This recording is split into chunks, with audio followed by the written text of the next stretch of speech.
What's up, guys? Your boy Benny. The reason why shows like mine can exist is because the corporate media have lit themselves on fire as an industry by lying to you, by never apologizing, by running hoax after hoax after hoax, and by living inside of hermetically sealed, isolated bubbles in penthouses in Washington, D.C. and Manhattan Island. They hate you, they loathe you, and when President Trump wears a McDonald's apron and fries some fries and gets some salt on his hands and in his eyes, ladies and gentlemen, they think that's yucky and gross.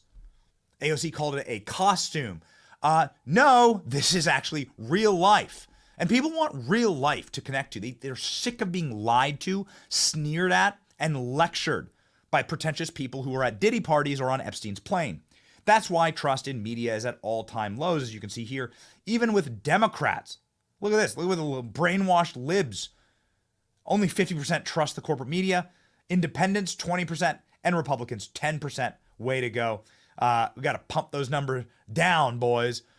We can get lower. We can get lower. But I want to give a shout out to a couple members of the corporate media. Very few, very rare, very select members of the corporate media. Those who still have a little bit of curiosity. You know, boys, if you want to actually save your industry, you're going to have to start speaking to the majority of the country that dislikes you. And some reporters have done that, and it's given us golden clips like this one from a black barbershop. People in your orbit who are either voting for Donald Trump or considering it? For sure. A lot of my friends are obviously my age, so we're a little younger. We've only voted once, you know, for a president, and Trump is kind of all we know, and they're kind of Trump and Biden. They're like, well, we were broke with Biden. We weren't with Trump. And that's kind of the only thing that I'm hearing over and over again, is that, well, Trump, we had money. With Trump, we had money. I mean, good. Thank you for the talking point. That's all I needed. Thank you, MSNBC guy and barbershop owner who told the truth. That President Trump is gonna do historically well with the black vote. And there are these moments where you just can't ignore any longer. And if you're an honest reporter, if you're an honest journalist, you're going to actually find the time to recognize that, you know what, the reason why people are so angry is because they lack trust, because people like me have been lying to them. So maybe it's time to figure out what the vast majority of the country thinks. The vast majority of the country does not like the direction that this country is going. Gallup polling says that only 20% of people are satisfied with the direction of the country. So where are the other 80%? With Trump. With Trump. That's why I'm really glad that The Breakfast Club, this is obviously one of the top urban radio shows in the country. Charlamagne the God is the anchor of it. Had on Lara Trump. I think that's just awesome. They didn't go easy on her, but Lara Trump went into the lion's den and drank their milkshake. Charlamagne the God clashes with Lara Trump after cracking up at a wild claim about Donald. Why is that so funny? So listen, Charlamagne the God is not MAGA. He gave a humiliating and groveling interview to Kamala Harris. He got completely ratioed by his own audience for that. Look at this. Look at that ratio. By the way, 500,000 views when you have 5.5 million subs. That is a disaster of an episode. And that's the presidential candidate. Meanwhile, Lara Trump is not getting ratioed at all. And Lara Trump's doing hundreds of thousands of views in just one day. The Kamala interview has been up for weeks.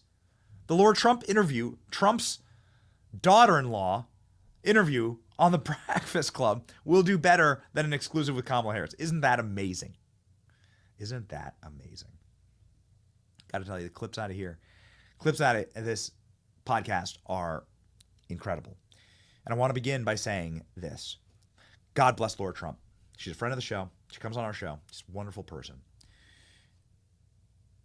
Why is it that someone like Lara Trump can walk onto a show filled with Democrats, right, and have a substantive and totally hilarious and good conversation, yet you never see the opposite happen? When Kamala Harris goes on Fox News, not only does she gaslight Fox News, not only was she 17 minutes late for the interview, not only did they cut her interview short, but Kamala Harris spent the entire time hysterically screaming like a drunken sorority girl on Xanax who just got broken up with. This is the result of Kamala Harris going on media that may ask her a tough question. But talked about locking people up because they disagree with him. This is a democracy. And in a democracy, the president of the United States, in the United States of America, should be willing to be able to handle criticism without saying he'd lock people up for doing it. There are many memes made of this. Kamala Harris's team throwing in the towels, going in and stopping the interview. AI is out of control, bro. Yeah, but none of that happened with Lara Trump, man. None of it happened with Lara Trump. Lara Trump stood in the gap and rocked it. And it's incredible. She absolutely and totally clowned the Breakfast Club. Breakfast Club hosts say Trump is dangerous and can't bring world peace, and Lara Trump immediately shuts them down.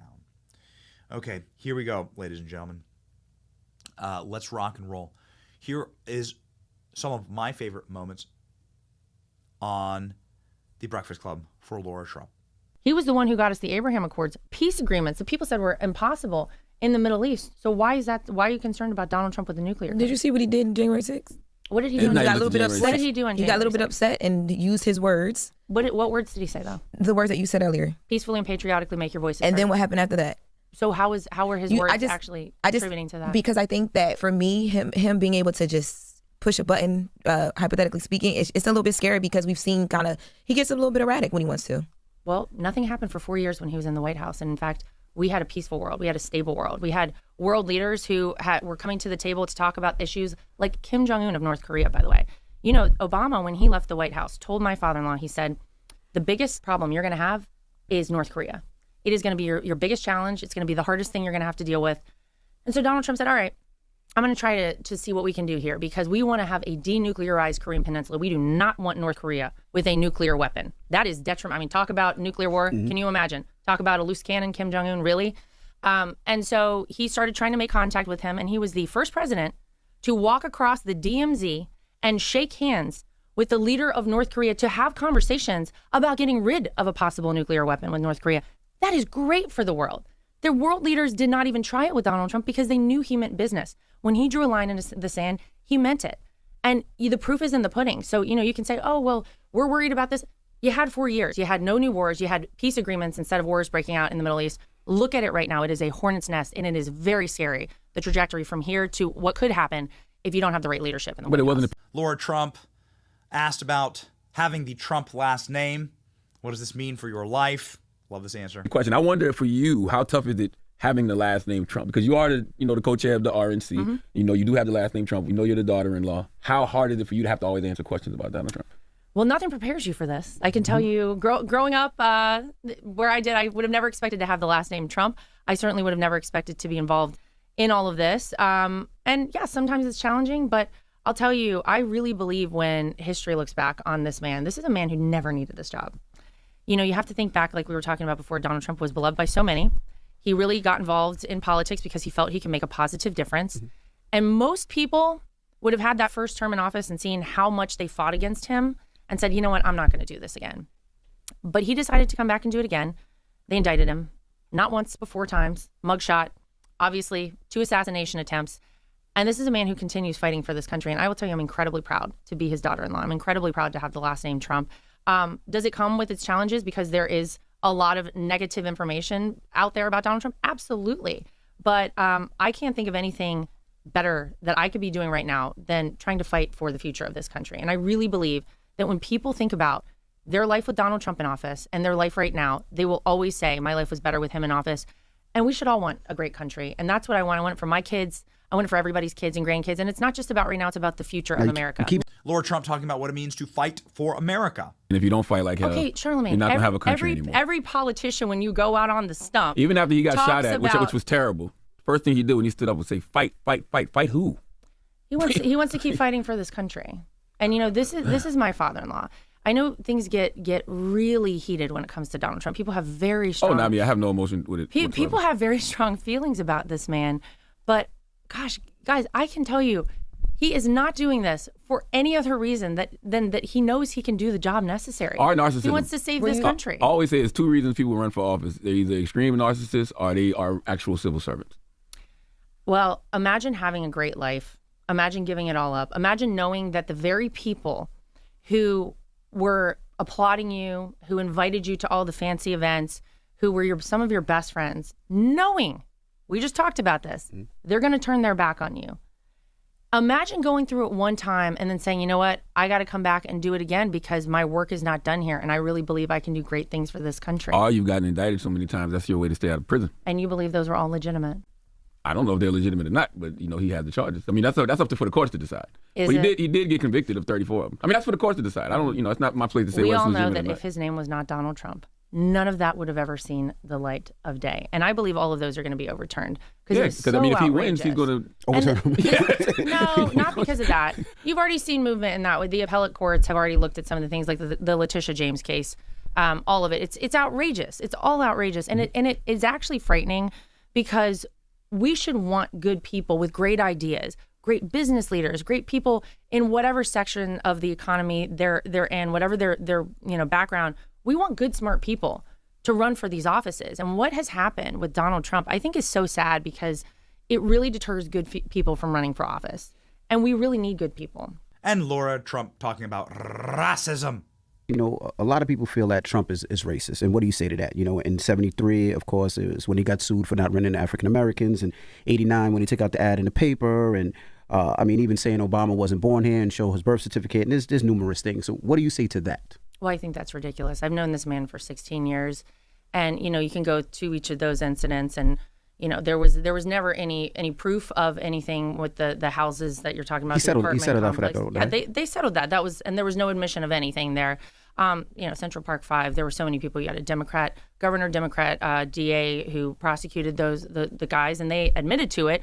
There were a lot of people in New York they were at that time. exonerated and freed, and there was never an apology. Never sorry, never However, my I will bad. say that you have to look at somebody and what they actually have done.